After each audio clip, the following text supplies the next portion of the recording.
ില്ല ഞങ്ങൾ ഈ ഒരു സ്റ്റേജിൽ എത്തുമെന്ന് വിചാരിച്ചിട്ടില്ല. ഞാനും എൻ്റെ മക്കളും എൻ്റെ മക്കളോട് ചോദിച്ചറിയാം, പല പ്രാവശ്യം ആത്മഹത്യക്ക് ശ്രമിച്ചിട്ടുണ്ട്. എൻ്റെ ഈ ഒരു മോളോട് ഞാൻ ചോദിച്ചിട്ടുണ്ട്, നമുക്ക് മുന്നോട്ട് പോകണ്ട, ജീവിക്കണ്ട എന്നുള്ളത് ഞാൻ പറഞ്ഞു. പക്ഷേ ഈ കുട്ടി പറഞ്ഞു നമുക്ക് മരിക്കണ്ട, മുന്നോട്ട് പോവാം. ബാക്കി രണ്ട് മക്കളും പറഞ്ഞു നമുക്ക് ജീവിക്കണ്ട, മരിക്കാൻ. പക്ഷേ അതിൽ നിന്നൊക്കെ ഞങ്ങൾ കൈപിടിച്ച് ഉയർത്തി നമ്മുടെ പാർട്ടി മുന്നോട്ട് വന്ന് ഇന്ന് ഞങ്ങൾക്കൊരു വീട് തന്നു. അതിനെനിക്ക് എല്ലാവരോടും വളരെയധികം നന്ദിയുണ്ട്. ഞങ്ങൾക്ക് സുരേഷ് ഗോപി സാറിനെ കാണാൻ ഭയങ്കര ആഗ്രഹമുണ്ട്. പക്ഷെ എൻ്റെ ചെറിയ മോളായാലും രണ്ടാമത്തെ മോൾ മൂത്ത മോളും സാറ് വരും പറഞ്ഞിട്ട് പിന്നെ കോളേജുകളിലും ഞാൻ ഷോപ്പിലുമൊക്കെ ഞങ്ങളുടെ വീട്ടിൽ സാറാണ് വരുന്നത് പറയാറുണ്ട്. അതെനിക്ക് വല്ലാത്തൊരു സങ്കടമായി ഇപ്പോൾ സാറ് വരാത്തത്. സാറിനെ എവിടെയെങ്കിലും വെച്ച് കാണണമെന്ന് ആഗ്രഹമുണ്ട്. പറ്റില്ല. എൻ്റെ ഒരു ഒറ്റ മുറിയിലാണ് ടാർപ്പായ മറച്ചിട്ട് പോലും എൻ്റെ വീടുണ്ടായിരുന്നു. ഈ ഒരു അവസ്ഥയിൽ ഇത് ഞങ്ങൾക്ക് സ്വർഗ്ഗമാണ്. പക്ഷേ അതിൽ ഞങ്ങൾ ഒരു സ്ഥലക്കിൽ പാമ്പ്, ഒരു സൈഡിൽ പാമ്പ്, ഒരു സൈഡിൽ ഞങ്ങൾ, ആ ഒരു അവസ്ഥയിൽ ഞങ്ങൾ മുന്നോട്ട് പോയിട്ടുണ്ട്. മഴ പെയ്ത ഒരു തുള്ളി വെള്ളം പുറത്ത് പോവില്ല. അപ്പം നമസ്കാരം. തൃശ്ശൂർ ചേലക്കര നിയോജക മണ്ഡലത്തിലുള്ള നിഷ എന്ന് പറയുന്ന ചേച്ചിയുടെ വീട്ടിലാണ് ഇപ്പോൾ ഞാൻ നിൽക്കുന്നത്.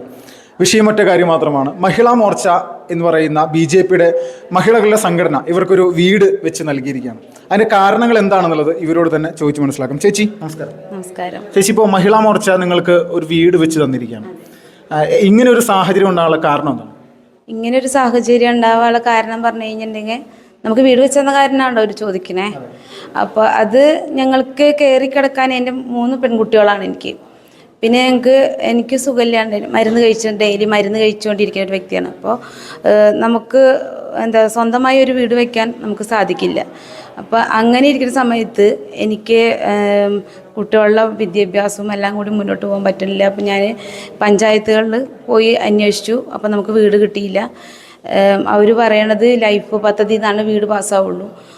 അപ്പം ഞാൻ പറഞ്ഞു, എനിക്ക് വീട്, ഞാൻ നിരന്തരം പഞ്ചായത്തിൽ കയറിയാണ്, എനിക്ക് നിങ്ങൾ വീട് തരുന്നില്ല. പെൺകുട്ടികളാണ്, അടച്ചുറപ്പ് വേണം. ഒരച്ഛനാണെങ്കിലും ഒരു ഡ്രസ്സ് മാറുമ്പോൾ അതിനൊരു മറവ് വേണം. അത് എനിക്കില്ലാത്ത കാരണം കൊണ്ട് ഞാൻ എവിടെയെങ്കിലും വീഡിയോ ഇട്ടിട്ടെങ്കിലും മുന്നോട്ട് പോകും. എനിക്ക് മരുന്നിന് ആവശ്യങ്ങളുണ്ട്, കുട്ടികളുടെ വിദ്യാഭ്യാസങ്ങളുണ്ട്. അപ്പോൾ എല്ലാം കൊണ്ട് എനിക്ക് പറ്റുന്നില്ല. എൻ്റെ ഒരു ഒറ്റ മുറിയിലാണ് ടാർപ്പായ മറച്ചിട്ട് പോലും എൻ്റെ വീടുണ്ടായിരുന്നു. ഈ ഒരു അവസ്ഥയിൽ ഇത് ഞങ്ങൾക്ക് സ്വർഗ്ഗമാണ്. പക്ഷേ അതിൽ ഞങ്ങൾ ഒരു സ്ഥലക്കിൽ പാമ്പ്, ഒരു സൈഡിൽ പാമ്പ്, ഒരു സൈഡിൽ ഞങ്ങൾ, ആ ഒരു അവസ്ഥയിൽ ഞങ്ങൾ മുന്നോട്ട് പോയിട്ടുണ്ട്. മഴ പെയ്ത ഒരു തുള്ളി വെള്ളം പുറത്ത് പോവില്ല. അപ്പം അങ്ങനെ ഇരിക്കുന്ന സമയത്ത് ഞാൻ അവിടെ നിന്ന് വന്ന് എന്നെ ഒരു പള്ളിയിലത്തെ ഇക്ക വന്ന് എന്നെ പരിചയപ്പെട്ടു. പള്ളിയിൽ പോയി നമ്മൾ പറഞ്ഞ് സംസാരിച്ചപ്പോൾ അവർ ഞങ്ങൾക്കൊരു വീഡിയോ ഇട്ട് തന്നു. ഈ കുട്ടിക്ക് സുഖമില്ലാണ്ടിരിക്കുകയല്ലേ, എനിക്ക് സുഖമില്ലായിരുന്നു, മരുന്ന് കഴിച്ചുകൊണ്ടിരിക്കുകയാണ്. അപ്പോൾ എന്നാൽ ശരി എന്ന് പറഞ്ഞ് അവർ പള്ളി കമ്മിറ്റിയിൽ പറഞ്ഞ് ഫേസ്ബുക്കിലൊരു വീഡിയോ ഇട്ട് തന്നു. ആ വീഡിയോ പെട്ടെന്ന് ഇങ്ങനെ വന്നപ്പോൾ നമ്മുടെ പാർട്ടിയിലെ ചേട്ടൻ എന്നോട് ചോദിച്ചു, വന്നിട്ട് ഞങ്ങളിങ്ങനെ ഒരു വീട് വെച്ച് തരാൻ തീരുമാനിച്ചിട്ടുണ്ട് നിഷ, നിനക്ക് സമ്മതമാണോ എന്ന് ചോദിച്ചു. അപ്പോൾ ശരി, എനിക്ക് സമ്മതമാണ്, എനിക്കൊരു വീടാണ് വേണ്ടുള്ളൂ, എനിക്കതിന് സമ്മതമാണെന്ന് പറഞ്ഞ് അവരെനിക്ക് വന്ന് വീട് വാഗ്ദാനം ചെയ്തു. ചേലക്കര മണ്ഡലം പ്രസിഡന്റ് കണ്ണേട്ടൻ, മഹിളാ മോർച്ച ജിജിമോൾ ചേച്ചി, സുനിത ചേച്ചി, ജനറൽ സെക്രട്ടറി സുനിത ചേച്ചി, ഇവരെല്ലാവരും വന്ന് എനിക്ക് വീട് വാഗ്ദാനം തന്നിട്ട് പോയി. പക്ഷേ എനിക്ക് വളരെയധികം സന്തോഷമായി.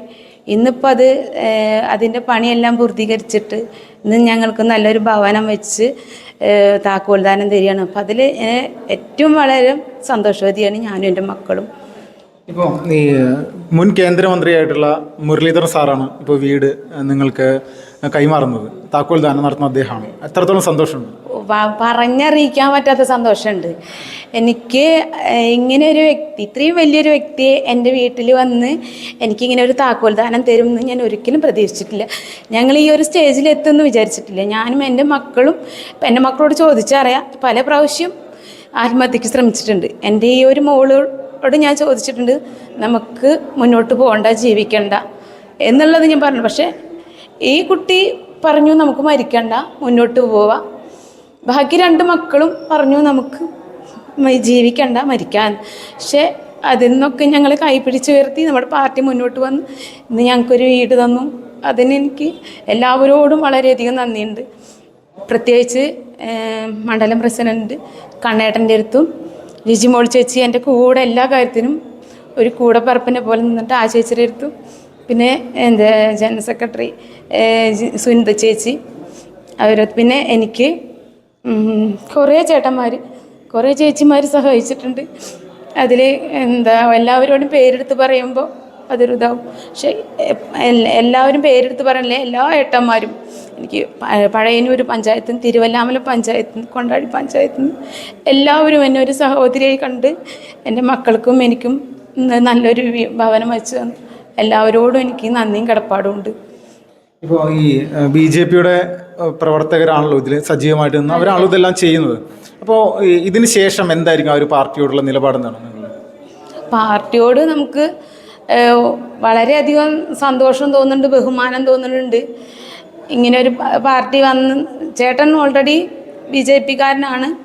പക്ഷേ ഞാനല്ലായിരുന്നു, ഞാൻ ഈ പാർട്ടിയിലല്ലായിരുന്നു. പക്ഷേ ഞാനും ഇപ്പം ചേട്ടനേക്കാളും കൂടുതൽ എനിക്ക് പാർട്ടിയിൽ ഇറങ്ങാനും പ്രവർത്തിക്കാനും അവരുടെ കൂടെ പോകാനും എനിക്കാണ് സന്തോഷം. എന്താ വെച്ച് കഴിഞ്ഞാൽ ഒരമ്മ എന്ന നിലയ്ക്ക് ഒരു മക്കളുടെ സുരക്ഷിതമാണ് ഏറ്റവും വലുത്. അത് എനിക്ക് ഇന്ന് ഇവരിൽ നിന്നാണ് കിട്ടിയത്. അതുകൊണ്ട് എനിക്ക് പാർട്ടിയെ എത്ര പറഞ്ഞ് പുകഴ്ത്തിയാലും അതുപോലെ എത്ര പറഞ്ഞാലും മതിയാവില്ല. ഇന്നിങ്ങനെ ഒരു ഭവനം ഞങ്ങൾ ആരും പ്രതീക്ഷിക്കാത്ത, ഞങ്ങൾ മുന്നോട്ട് വരും തന്നെ പ്രതീക്ഷിച്ചിട്ടില്ല. അപ്പോൾ അത് കാരണം കൊണ്ട് പറഞ്ഞറിയിക്കാൻ പറ്റില്ല, അത്രയും വലിയ സന്തോഷമുണ്ട്. ഇതുപോലെ ഒരുപാട് ആളുകൾ ഈ പഞ്ചായത്തിലൊക്കെ ചെന്ന് കഴിഞ്ഞിട്ട് ലൈഫ് പദ്ധതിയൊന്നും ലഭിക്കാണ്ട്, അത് അങ്ങനെ ഒരു ആനുകൂല്യം ഉള്ളതാണ് നിലവിൽ വീടില്ലാത്ത ആളുകൾക്ക്. അത് ലഭിക്കാത്ത ആളുകൾക്ക് ഇനി ചേച്ചിയുടെയൊക്കെ ഒരു പ്രേരണ, അല്ലെങ്കിൽ പഞ്ചായത്ത് ഇങ്ങനൊരു വീട് തരാത്തതിൻ്റെ ഒരു പ്രശ്നം ഇപ്പോൾ അവരനുഭവിക്കുന്നുണ്ടാവും വാർത്തകളിൽ നിന്ന്. ഈ പാവങ്ങൾക്ക് ഇനി ഒരു സഹായം അവരുടെ ഭാഗത്തുനിന്നുണ്ടാവുമെന്ന് പ്രതീക്ഷിക്കുന്നു. അതെ, തീർച്ചയായിട്ടും ഉണ്ട്. അപ്പോൾ അവരോടൊക്കെ എനിക്ക് പറയാനുള്ളത്, നമ്മുടെ പാർട്ടിയിൽ പിടിച്ച് നിന്ന് കഴിഞ്ഞാൽ ഉറപ്പായിട്ടും നമുക്കൊരു വീട് കിട്ടാൻ അവർക്ക് ഒരു സന്മനസ്സുള്ള ആൾക്കാരാണ്. എല്ലാവരും പറയുന്നുണ്ട്, BJP പാർട്ടി പറയുമ്പോൾ പേടിക്കുന്നുണ്ട്. ഒരിക്കലും പേടിക്കേണ്ട ആവശ്യമില്ല. ഇവരെപ്പോഴും നമ്മുടെ കൈ പിടിച്ച് നമ്മുടെ കൂടെ ഉണ്ടാവും. അതെനിക്ക് തെളിവാണ് ഇന്നിപ്പോൾ ഈ സമയം ഞാൻ അനുഭവിച്ചുകൊണ്ടിരിക്കുന്നത്. എനിക്കിത് കാണുകയും കേൾക്കുന്ന ആൾക്കാരുടെ അടുത്ത് പ്രത്യേകിച്ച് പറയാനുള്ളത്, നമ്മുടെ പാർട്ടിയിലേക്ക് പിന്നോട്ട് നിൽക്കേണ്ട, മുന്നോട്ട് വരിക. അവരോട് നമ്മുടെ പാർട്ടിയിലേക്ക് വരുമ്പോൾ ഞങ്ങൾക്ക് കിട്ടിയ ആനുകൂല്യം ഇനിയും മറ്റുള്ളവർക്കും കിട്ടണം. ഞങ്ങളെപ്പോലെ ബുദ്ധിമുട്ടിയിട്ട് കഴിയുന്ന ആൾക്കാരോട്, സ്വന്തം വീടില്ലാണ്ടും വേറെ ആവശ്യങ്ങളായിട്ടും ഒക്കെ. അപ്പോൾ അവരൊക്കെ മുന്നോട്ട് വന്ന് നമ്മുടെ പാർട്ടിയെ മുന്നോട്ട് പോകാമെന്നാണ് എനിക്ക് പറയാനുള്ളത്. സുരേഷ് ഗോപി ഇവിടെ വരുമെന്ന് പ്രതീക്ഷിച്ചിരുന്നു? പിന്നെ തീർച്ചയായിട്ടും എനിക്ക് സാറിനെ കാണണം, എൻ്റെ മക്കൾക്കും സാറിനെ കാണാൻ ഭയങ്കര ഇഷ്ടമായിരുന്നു, ഭയങ്കര സന്തോഷമായിരുന്നു. അപ്പോൾ ഈ സാറ് തന്നെ നിങ്ങൾ കുറ്റം പറയല്ല, ഞങ്ങൾക്ക് സുരേഷ് ഗോപി സാറിനെ കാണാൻ ഭയങ്കര ആഗ്രഹമുണ്ട്. പക്ഷേ എൻ്റെ ചെറിയ മോളായാലും രണ്ടാമത്തെ മോൾ മൂത്ത മോളും സാറ് വരും പറഞ്ഞിട്ട് പിന്നെ കോളേജുകളിലും ഞാൻ ഷോപ്പിലുമൊക്കെ ഞങ്ങളുടെ വീട്ടിൽ സാറാണ് വരുന്നത് പറയാറുണ്ട്. അതെനിക്ക് വല്ലാത്തൊരു സങ്കടമായി ഇപ്പോൾ സാറ് വരാത്തത്. സാറിനെ എവിടെയെങ്കിലും വെച്ച് കാണണമെന്ന് ആഗ്രഹമുണ്ട്. കാണാൻ ഭയങ്കര ആഗ്രഹമുണ്ട്. ഒരു 2 ആഴ്ചക്കുള്ളിൽ ചേലക്കര മണ്ഡലത്തിൽ വരുന്നുണ്ട്. പിന്നെ എനിക്ക് തീർച്ചയായിട്ടും എനിക്ക് അങ്ങനെ ഒരു ഇത് കിട്ടുകയാണെങ്കിൽ എനിക്ക് സാറിനെ പോയി കാണണം. എനിക്ക് ഭയങ്കര ഇഷ്ടം. ഇപ്പോഴുള്ളതല്ല, ചെറുപ്പത്തിലേ എനിക്ക് സാറിനെ ഭയങ്കര ഇഷ്ടം. സിനിമയിലൊക്കെ കാണുമ്പോൾ സാറാ വരുന്നതെന്ന് പറഞ്ഞപ്പോൾ എനിക്ക് ഇതിനേക്കാൾ സന്തോഷമായിരുന്നു. ഈ സാറ് വരുന്നതിന് പറയല്ല, പ്രത്യേകിച്ച് എനിക്ക് സുരേഷ് ഗോപി സാറിനെ പറഞ്ഞാൽ എൻ്റെ ബ്രദർ കോടീശ്വരം പരിപാടിയിൽ പോയിട്ടുണ്ട്. പക്ഷെ അവന് ഹോട്ട് സീറ്റിൽ കയറാൻ പറ്റിയിട്ടില്ല. അപ്പോഴും ഞങ്ങളിങ്ങനെ പ്രതീക്ഷിച്ചിട്ടുണ്ടാവും സാറിനെ കാണാൻ. എന്താ ചെയ്യുക, ഭയങ്കര ഇഷ്ടം പറഞ്ഞു കഴിഞ്ഞിട്ടുണ്ടെങ്കിൽ അത്ര ഇഷ്ടമാണ്. ഇനി വരാനിരിക്കുന്ന ഇലക്ഷൻ്റെ പ്രചരണ പ്രവർത്തനങ്ങളിലേക്ക് സജീവമായിട്ടുണ്ടാവും? പിന്നെന്താ, തീർച്ചയായിട്ടും ഉണ്ടാവും. ഞാനും ഉണ്ടാവും, എൻ്റെ മക്കളും എൻ്റെ ഹസ്ബൻഡും ഉണ്ടാവും. നമ്മളൊരിക്കലും നമ്മുടെ പാർട്ടീനെ മറക്കില്ല. ഞാനും എൻ്റെ പിള്ളേരും തീർച്ചയായിട്ടും ഉണ്ടാവും.